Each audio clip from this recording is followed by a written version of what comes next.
जब supreme court का फैसला पेंशन धारकों के भूतपूर्व सैनिकों के हक में आता है, पेंशन धारकों के मन में उम्मीद जगती है कि 3 महीने के अंदर उनको एरियर समेत उनका बकाया का भुगतान कर दिया जाएगा। तो वहीं दूसरी ओर सरकार की तरफ से ऐसी अपडेट आती है कि पेंशन धारकों के मन में निराशा फैल जाती है। आज इस वीडियो के माध्यम से हम यहाँ पर पेंशन धारकों भूतपूर्व सैनिकों के 3 इश्यूज के बारे में चर्चा करेंगे कि कैसे पेंशन धारकों की पेंशन रिवीजन पर आखिरकार तलवार लटक गई है। कब होगा रिवीजन, कैसे होगा, ये भेदभाव कब खत्म होगा, एरियर कब तक आपके खाते में आएगा, सरकार की क्या मंशा है। जितने भी हमारे व्यूअर हैं जो फर्स्ट टाइम विजिट कर रहे हैं या फिर अभी तक हमारे चैनल को जिन्होंने सब्सक्राइब नहीं किया है, उनसे रिक्वेस्ट है वो सब्सक्राइब कर लें और वीडियो अपने साथ ही दोस्तों के साथ जरूर शेयर करें ताकि उनको भी सही इन्फॉर्मेशन राइट टाइम पर मिल सके। चलिए दोस्तों, ज़्यादा वक्त न गंवाते हुए स्टार्ट करते हैं आज की हमारी वीडियो। जैसा कि हम बता चुके हैं, आज की इस वीडियो के अंदर हम हमारे पेंशन धारकों के भूतपूर्व सैनिकों के 3 मेन इश्यूज। सबसे पहले जो OROP का रिवीजन है उस पर आखिरकार तलवार क्यों लटक गई है, अब OROP 2 का क्या होगा। सेकेंडली, मिलिट्री सर्विस पे यानी कि एक समान MSP आपको अभी तक क्यों नहीं मिल रही, इसके ना मिलने की वजह क्या है।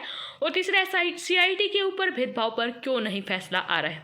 तो सबसे पहले हम बात करेंगे, जैसा कि हम आपको क्लियरली मेंशन कर चुके हैं, OROP 2 का जो रिवीजन है वो अभी तक क्लियर क्यों नहीं हुआ है, क्यों नहीं आपके खाते में एरियर आया।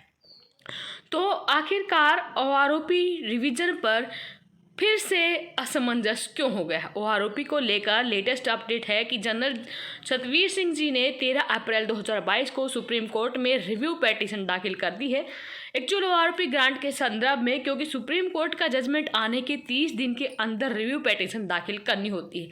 अगर आपको करना है तो सतवीर सिंह जी ने ये कहते हुए पिटीशन दाखिल की है कि 16 मार्च 2022 की जो सुप्रीम कोर्ट के ने जजमेंट दिया है उसको रेक्टिफाई करने के लिए ज़रूरी था।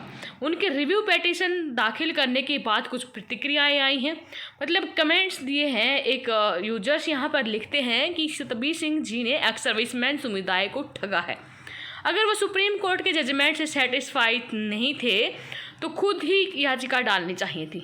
सेकंड, बोलते हैं कि सतबीर सिंह जी से पूछा है कि OROP 15 से 20 साल की जॉब करने के बाद जो जवान रिटायर हो जाते हैं उनके लिए है या फिर जो ऑफिसर 28 से 32 साल की सर्विस करने के बाद रिटायर आते हैं उनके लिए।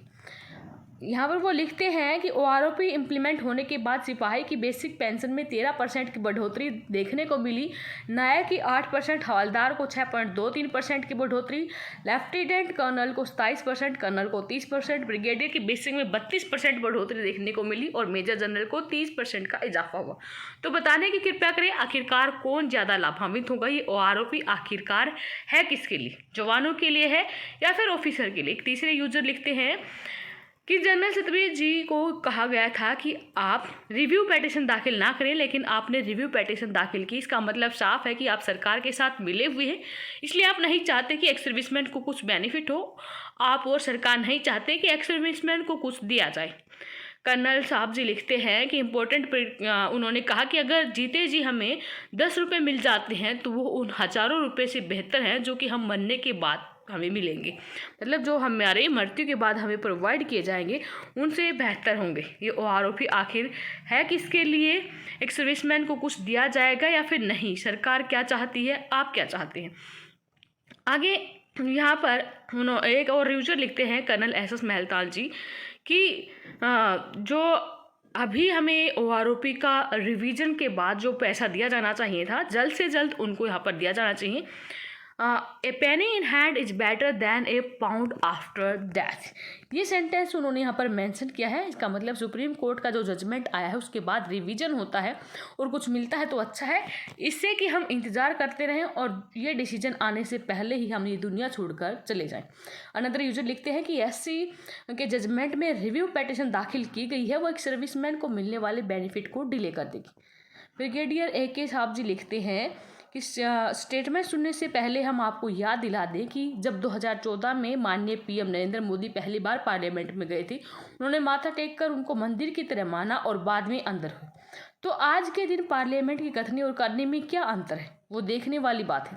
ब्रिगेडियर जी ने कहा कि सुप्रीम कोर्ट में जब अबू सलेम को जब जेल होने जा रही थी तो उस समय के डिप्टी पीएम अडवाणी जी ने क्या कहा था। पुर्तगाल से जब वो अबू सलेम को लेकर आए थे तो उस समय उन्होंने आश्वासन दिलाया था कि हम 25 साल से ज़्यादा की सज़ा इनको नहीं होने देंगे, और उन्होंने अपने उस वचन को निभाया भी। दूसरी तरफ आरोपी केस में एक मंत्री जी ने पार्लियामेंट में आश्वासन दिया, वो अपने वचन से बाधित नहीं है। ये कथनी और करने में अंतर जो है वो स्पष्ट यहाँ पर नजर आता है।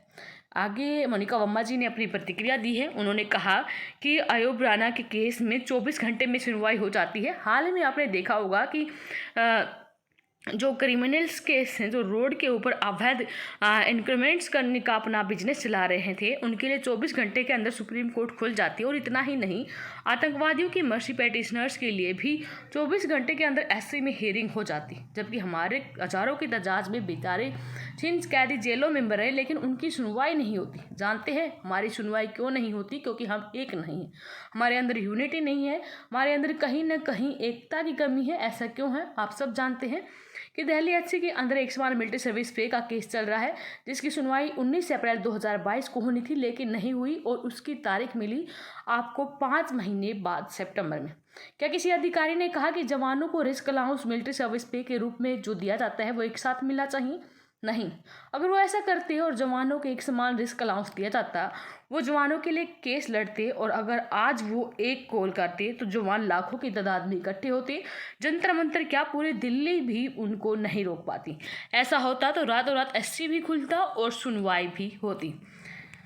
तो दोस्तों, ये था मेन जो हमारा एससी का जजमेंट आया है, और उसके बाद सुप्रीम कोर्ट के जजमेंट के बाद जो हमारे भूतपूर्व सैनिकों की प्रतिक्रियाएं हैं, वो आखिरकार आप समझ ही गए होंगे इन प्रतिक्रियाओं से, या फिर जजमेंट को लेकर और सरकार के रवैये को लेकर, कि OROP 2 का रिवीजन आखिरकार पेंडिंग क्यों है। आपका इसके बारे में क्या कहना है? वीडियो के कमेंट बॉक्स में अपनी राय जरूर दें। धन्यवाद। जय हिंद, जय भारत।